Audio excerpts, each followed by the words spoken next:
educate everyone. So quick question. When you look at a world map, what's the first thing that jumps out at you? If you said, Russia is absolutely massive, you're not alone. This country is so ridiculously large that it makes every other nation look like it's on a diet. We're talking about a country that spans 11 time zones. 11. That means when people in Moscow are having breakfast, folks on Russia's eastern coast are already thinking about dinner the next day. Wild, right? But here's the thing that really blows my mind. Russia covers more than 1/8 of Earth's inhabited land area. 1/8.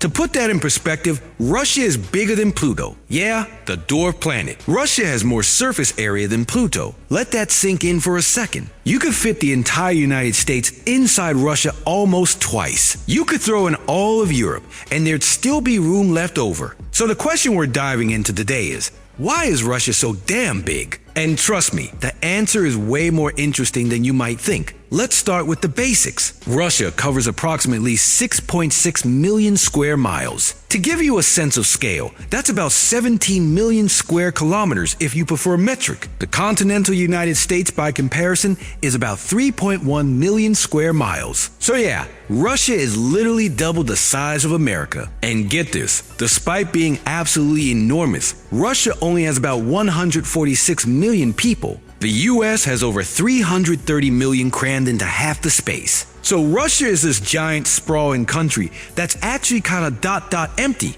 But Russia wasn't always this big. Nobody just starts out owning 1/6 of the world's landmass. So how did this happen? Well, buckle up.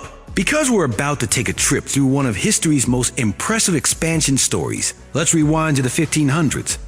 Back then, Russia was basically just the area around Moscow, which is in the western part of the country. It was called the Grand Duchy of Moscow, and it was roughly the size of Texas. Not small, but definitely not the monster we see today. The ruler at the time was Ivan the Terrible, and yes, he really was called that, and yes, he really was pretty terrible, but Ivan had big dreams. He looked east and saw something incredibly valuable, Siberia. Now when most people think of Siberia, they think of frozen wasteland, right? And you're not wrong. But here's what Ivan saw: furs. Specifically, sable and ermine furs, which were worth their weight in gold back then. European nobility would pay insane amounts of money for these luxurious pelts. So Ivan sent out the Cossacks, these tough semi-independent warrior groups, to go grab that land and those furs. And grab it they did. Here's where it gets interesting. The eastward expansion of Russia was kind of like the American Wild West, except it was a Wild East.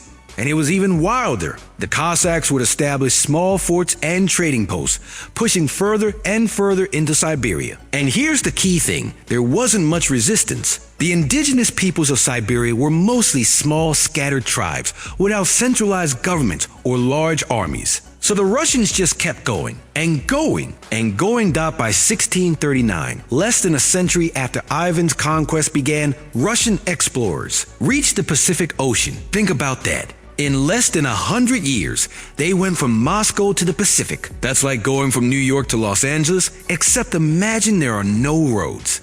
No maps, no GPS, and everything is either frozen solid or a mosquito-infested swamp. It was an insane achievement, and it gave Russia this massive eastern territory. But wait, it gets even crazier. While Russia was expanding east, it was also expanding in pretty much every other direction. To the south, they were pushing into Central Asia, taking over places like Kazakhstan and Uzbekistan. To the west, they were mixing it up with Poland, Sweden, and the Ottoman Empire, grabbing chunks of territory whenever they could. Peter the Great, who ruled in the early 1700s, was particularly good at this.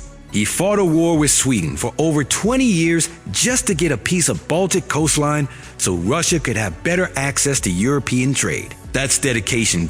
And then there's Alaska. Oh yeah, Russia owned Alaska. From the mid-1700s until 1867, Alaska was Russian territory. Russian explorers and fur traders went all the way across Siberia, crossed the Bering Strait, and claimed Alaska for the Tsar. But then in 1867, Russia sold Alaska to the United States for $7.2 million. At the time, Americans called it Seward's Folly, after Secretary of State William Seward, who negotiated the deal. People thought he was an idiot for buying this frozen wasteland. Turns out, Alaska has vast amounts of oil, gold, and other resources. So joke's on the naysayers. But still, imagine if Russia had kept Alaska. They'd be even bigger, and they'd be right on America's doorstep now. Here's a really important point about why Russia is so big. Geography helped them out big time. See, a lot of Siberia and northern Russia is not great land. We're talking about tundra, taiga forest, and permafrost. It's cold, it's remote, and it's not exactly prime real estate. No other major powers really wanted it. The Chinese were focused on their own territory to the south. The Europeans were more interested in colonizing warmer places like Africa, India, and the Americas. So Russia got to expand into this massive region without a ton of competition. It's kind of like if you went to a potluck and everyone else was fighting over the pizza and barbecue, but you noticed there were 50 pounds of potatoes in the corner that nobody wanted. So you take all the potatoes. Sure, they're not as exciting as pizza, but now you have a lot of food. That's basically what Russia did with Siberia. But here's where I want to blow your mind a little bit. Russia is so big that it has every single climate type except tropical rainforests. You've got Arctic tundra in the north, temperate forests in the west, semi-arid steppes in the south, and subarctic taiga in between. Russia has it all. The country is so diverse that in some parts, temperatures can drop to minus 90 degrees Fahrenheit. In winter, that's colder than Mars. In other parts, it gets to be over 100 degrees in summer. Living in Russia is basically like living on several different planets at once.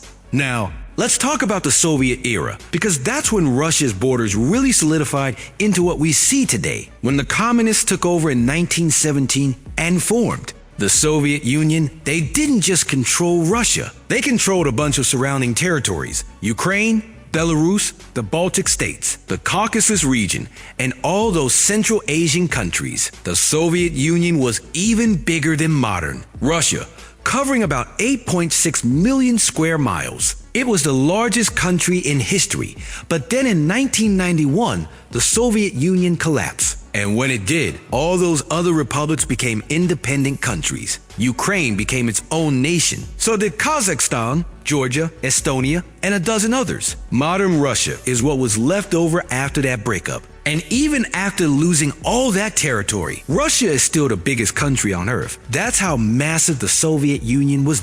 So let's get to the big question. Why did Russia want all this land in the first place? Well, there are a few reasons. First, resources. Russia might have a lot of frozen wasteland, but underneath all that ice and forest, there are massive amounts of natural resources: oil, natural gas, coal, diamonds, gold, timber, you name it. Russia has some of the largest oil and gas reserves on the planet, and that's made them incredibly wealthy and powerful. A huge chunk of Europe depends on Russian natural gas to heat their homes. That's geopolitical leverage right there. Second, security. Throughout history, Russia has been invaded a lot. The Mongols invaded from the east in the 1200s and occupied Russia for over 200 years. Napoleon invaded from the west in 1812. Hitler invaded in 1941. Russians have this deep-seated fear of being invaded, and having a massive amount of territory acts as a buffer. It's like having a really big yard between your house and the street. If someone wants to attack you, they've got a long way to go. When Hitler invaded the Soviet Union, the massive distances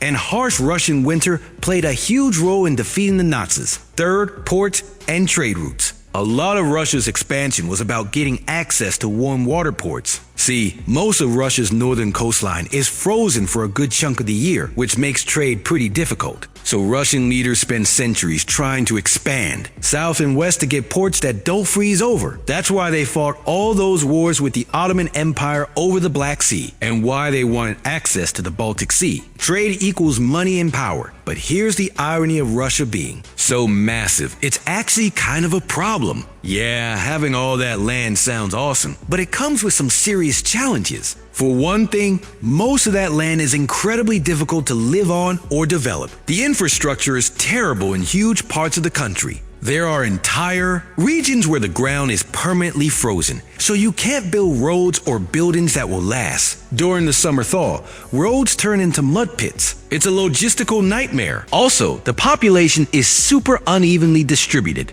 About 77% of Russians live in the western part of the country, closer to Europe. The Asian part of Russia, which makes up the vast majority of the landmass, is really sparsely populated. There are entire regions with only a couple of people per square mile. It's like if everyone in the United States lived east of the Mississippi River and everything west of that was basically empty. That's what Russia deals with in governing such. A massive country is incredibly difficult. Communication and transportation across 11 time zones is a nightmare. Imagine trying to run a business where your offices are so far apart that when one branch is starting the workday, another branch is already closing for the night. That's the reality of governing Russia. It requires an incredible amount of centralized control, which is partly why Russia has historically leaned toward authoritarian governments. It's really hard to run a country this big democratically. Here's another fun fact. Russia has the longest railway in the world, the Trans-Siberian Railway. It runs from Moscow all the way to Vladivostok on the Pacific coast,